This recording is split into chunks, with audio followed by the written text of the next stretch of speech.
Well, hi everybody, this is Angelo Quinones and you reach Iron Ministries. Iron Ministries is designed to give you dependable and accurate answers that come straight from God's holy and inspired word, the Bible. The Bible. Biblos, by the way. Pospai in modern Greek means like, how's it going? Bos is even in the Bible, as a matter of fact, in biblical Greek. So first of all, I wanna add a couple of things before I get started here. First of all, I want you to know about me a little bit. We're gonna get into the full Greek construction of the Gospel of John chapter 1 verse 1 and A, B, and C, and we're gonna be hitting C. But I just want to let you know a little bit about me. But first of all, I just took the second shot of the Pfizer vaccine. Okay, so I'm fully vaccinated, but man, I'm telling you, I feel tired. I'm feeling like the tail end wind of the hurricane. If you get my drift.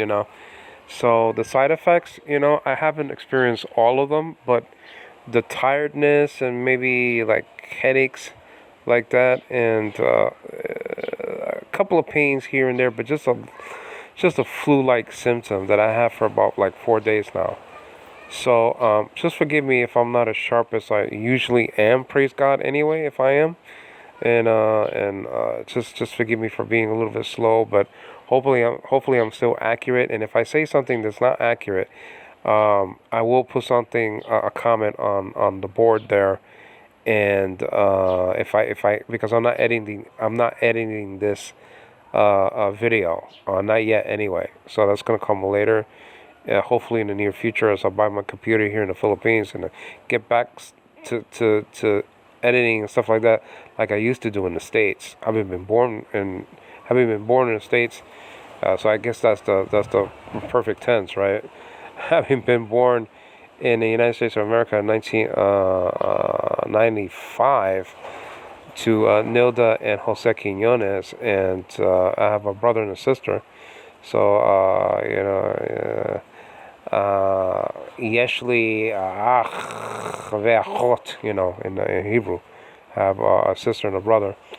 And I'm legally blind, actually. I went to Lavelle School for the Blind. I have useful eyesight, but I just see everything small.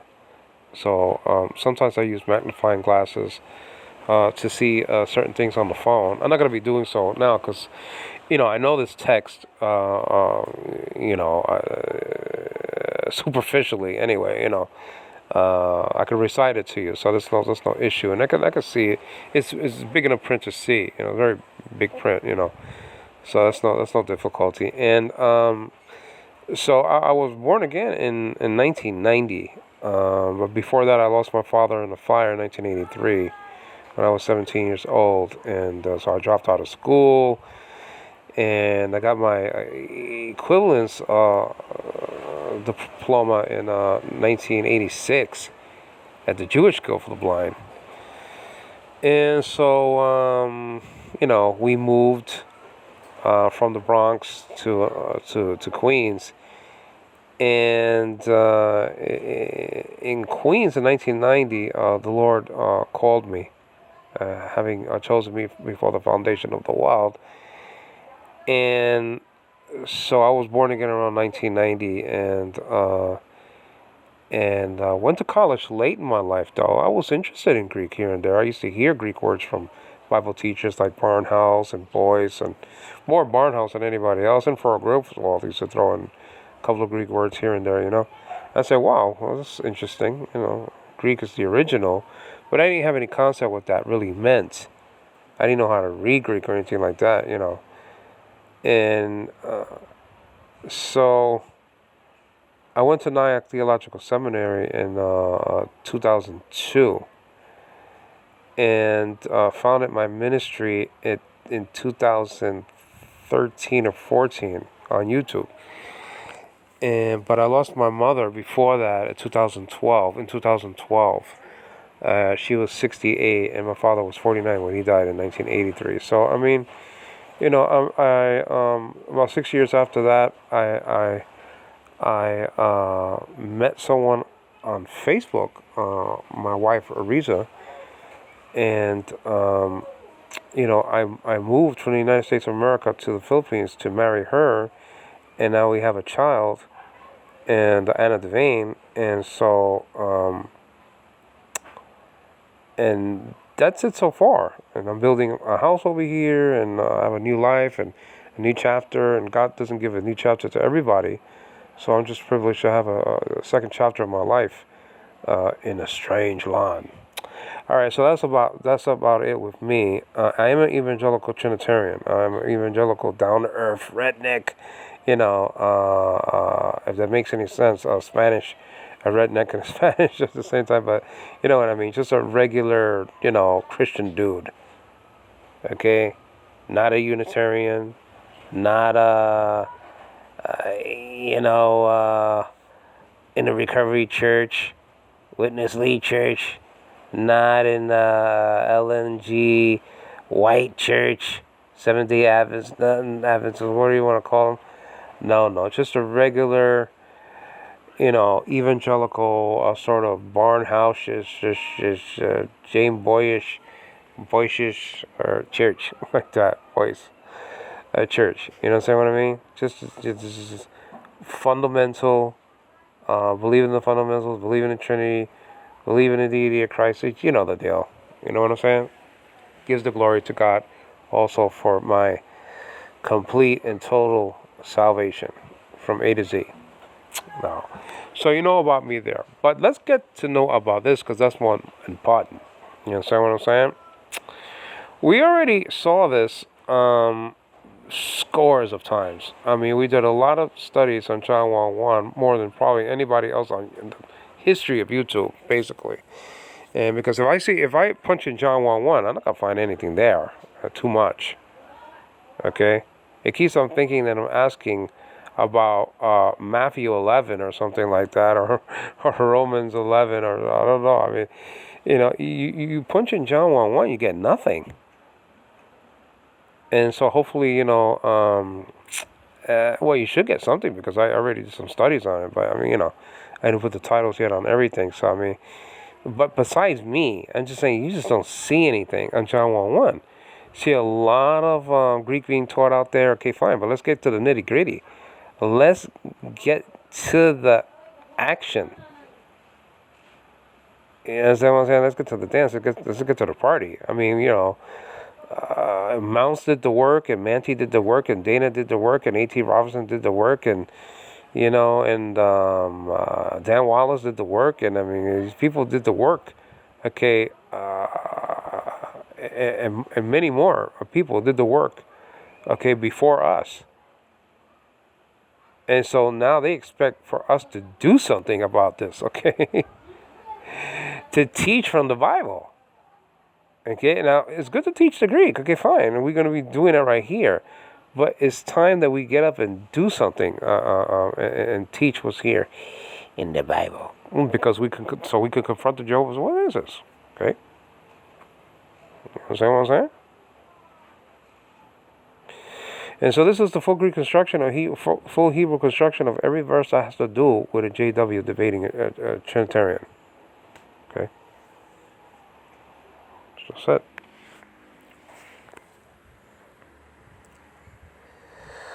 So I'm just very weak, guys. I'll tell you, I very, very weak.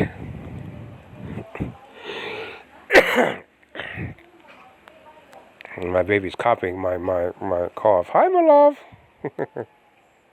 Her name is Anna Devane, by the way, like I said before. She's 2 years old. I called her a baby, but she's a baby though. My baby. And so that's just it. So, John 1:1c. Well, what can be said about John 1:1c? First of all, let's see if it's in the Bible. Okay, that's the first royal thing to do.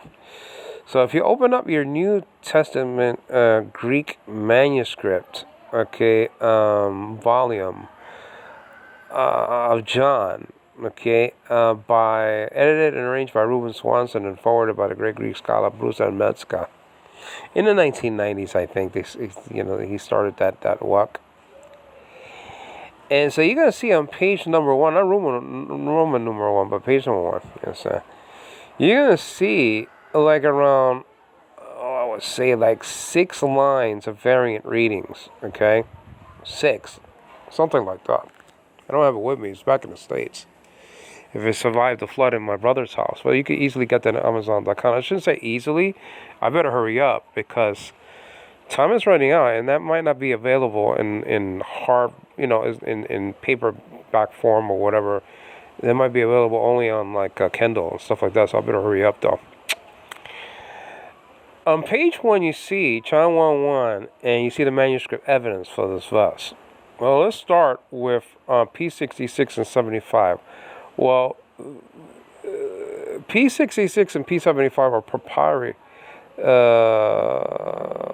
66 and papyri 75 authenticate this verse. Okay, collaborate this verse.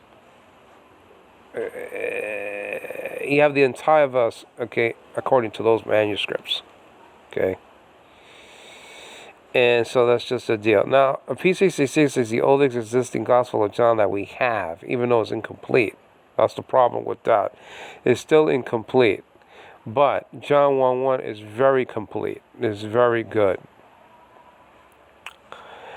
Now, what other variant readings are there? Well, this is manuscript C, but that does nothing for us because almost nothing for us because it's the prepositional phrase NRK is there. After that, there's nothing else. So it has 2 of the 17 Greek words that are here. That's not going to help us, okay? Except if you just want to talk about a prepositional phrase, well, go ahead and use a manuscript, but you're not going to get anything out of this section because it's just simply not there for the most part, okay? Now, when you go to manuscript, or I think it's either D or F. I forgot which one it was, but either D or F, D like in David, F like in Fernando. You're going to see a little bit more than manuscript C, but you're only going to find the first indicative clause, independent clause. You're going to see that, and that's it. So you're going to see NRK ein ha logos, or NRK no logos. After that, that's it. There's no part B and there's no part C. Okay? Manuscript L, however, from the and manuscript C was that's from the I think the 5th century, also known as a manuscript 04. You got different designations or appellations for manuscripts. You understand what I'm saying? Manuscript L, however, from the 8th or 9th century, has 18 Greek words. So it has an additional Greek word. And that's the article found and recorded before Theos. Okay? So it's like, it's basically, I mean, that there still will be basically a predicate adjective, but it looks like an attributive adjective a little bit because it has the article. Okay, even though predicate adjectives sometimes exist with the article or without the article. Okay, it's a chart. It's an intermediate Greek chart that I want to share with you guys either in this or the next lesson. This is lesson number 3 of Theos in the predicate position. Praise God. Gets the glory, not me.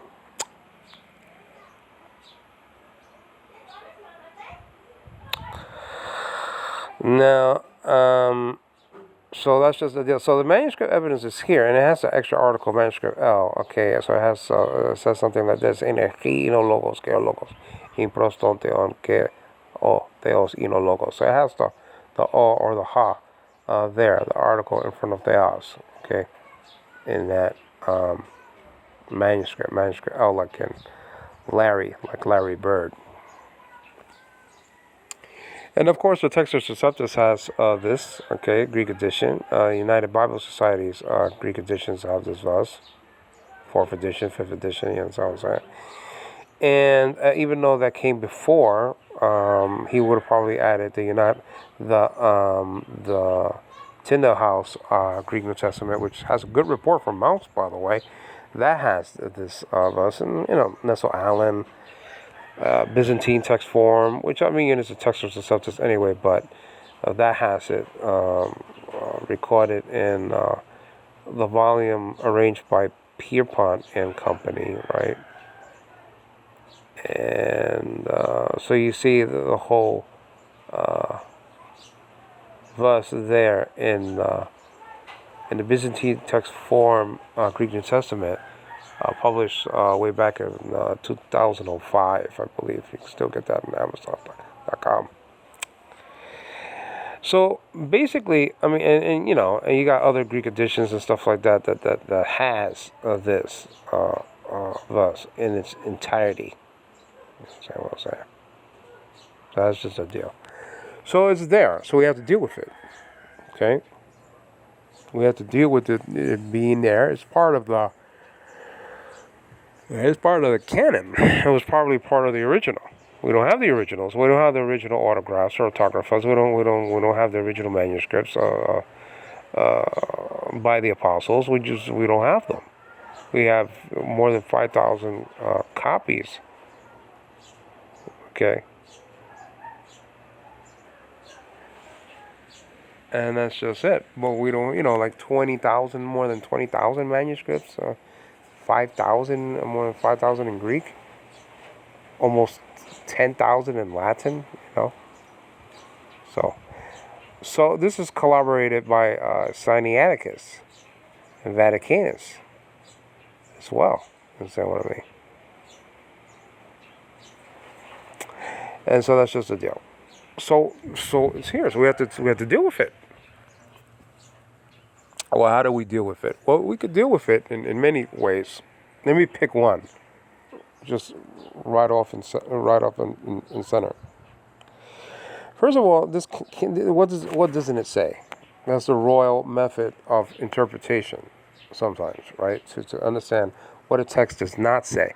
First of all, this does not say that Logos isn't God. There's no Greek negative here. U, Omicron, Upsilon, nowadays called Epsilon. There's no U here, and it will be U because we're dealing with the indicative mood, right? So it will be U. There's no U here at all. There's no negative. Actually, it will be lo in Hebrew, Alamid. It's the Hebrew L with the whole and O class. So that's lo. And then you have the Aleph after that, a silent letter in Hebrew. There's no lo here. Okay? We see Bereshit haya hadabar, or hadabar haya'im, ha'elohim, wa'elohim, or va'elohim. Really doesn't make a difference to me, haya hadabar. But we don't see any law in part C. Okay? Doesn't exist. It's not here. We don't see the word but. That's Allah. And that's not the Allah of the Muslims, but Allah means but, B-U-T, but this, but that, see what I'm saying? We don't see that word but. Alpha, lambda, alpha, like I said before, we just don't see it.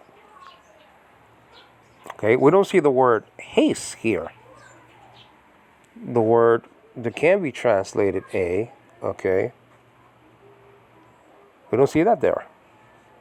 Okay? Shifting back to, pressing the rewind button, going back to part B of this verse, we don't even see the Greek word Tina, like Tina Turner. We don't see Tina here. What do you mean? There's no adoration going on or by Logos to Theos. Tina, adoration, stuff like that. We don't see that. We don't see that anywhere in the text. We don't see that in the text. We don't see any genitive, like Theu in John 1:1c, but he was of God. Okay. We just don't see those Greek words here. So and incidentally, we don't see the construction, but he wasn't a God. Now, Jehovah's Witnesses will have to be careful with that scenario, even if it was here, because I could turn around and say, okay, if I was, if God wanted to indicate that he wasn't a God, like Luke chapter 9, verse 29 does, now the witnesses have a choice, but Allah.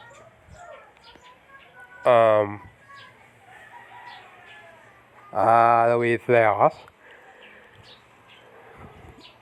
Ein, U, Ha Logos. But the Word was not a God. Now. Okay. If the witnesses come and translate that with a small g, wasn't a God, right? Well, they're going to have a problem. Okay. Because I can put it like that.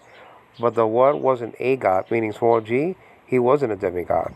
So what are you going to do about that? If you say that the Word wasn't a God with a capital G, right? Well, then you're noticing, okay, or just God, you're noticing that theos is definite by nature. Anyway, something that you should have been thinking about when you were doing your translation and coming up with a Bible that Johannes Greenberg came up with first. Understand what I'm saying? Which they deny, and purchasing 4 or 5 copies of the Johannes Greenberg Bible from the Johannes Greenberg Foundation.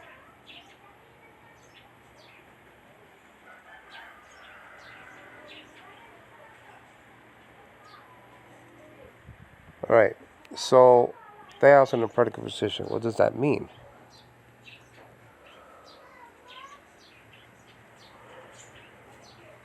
Well, in order to know this, we have to know what an adjective is. Okay. An adjective in English, since we're speaking, since we are some of us are English speaking people. Okay, it's good to know what an adjective is in English, and then check it out according to the Greek.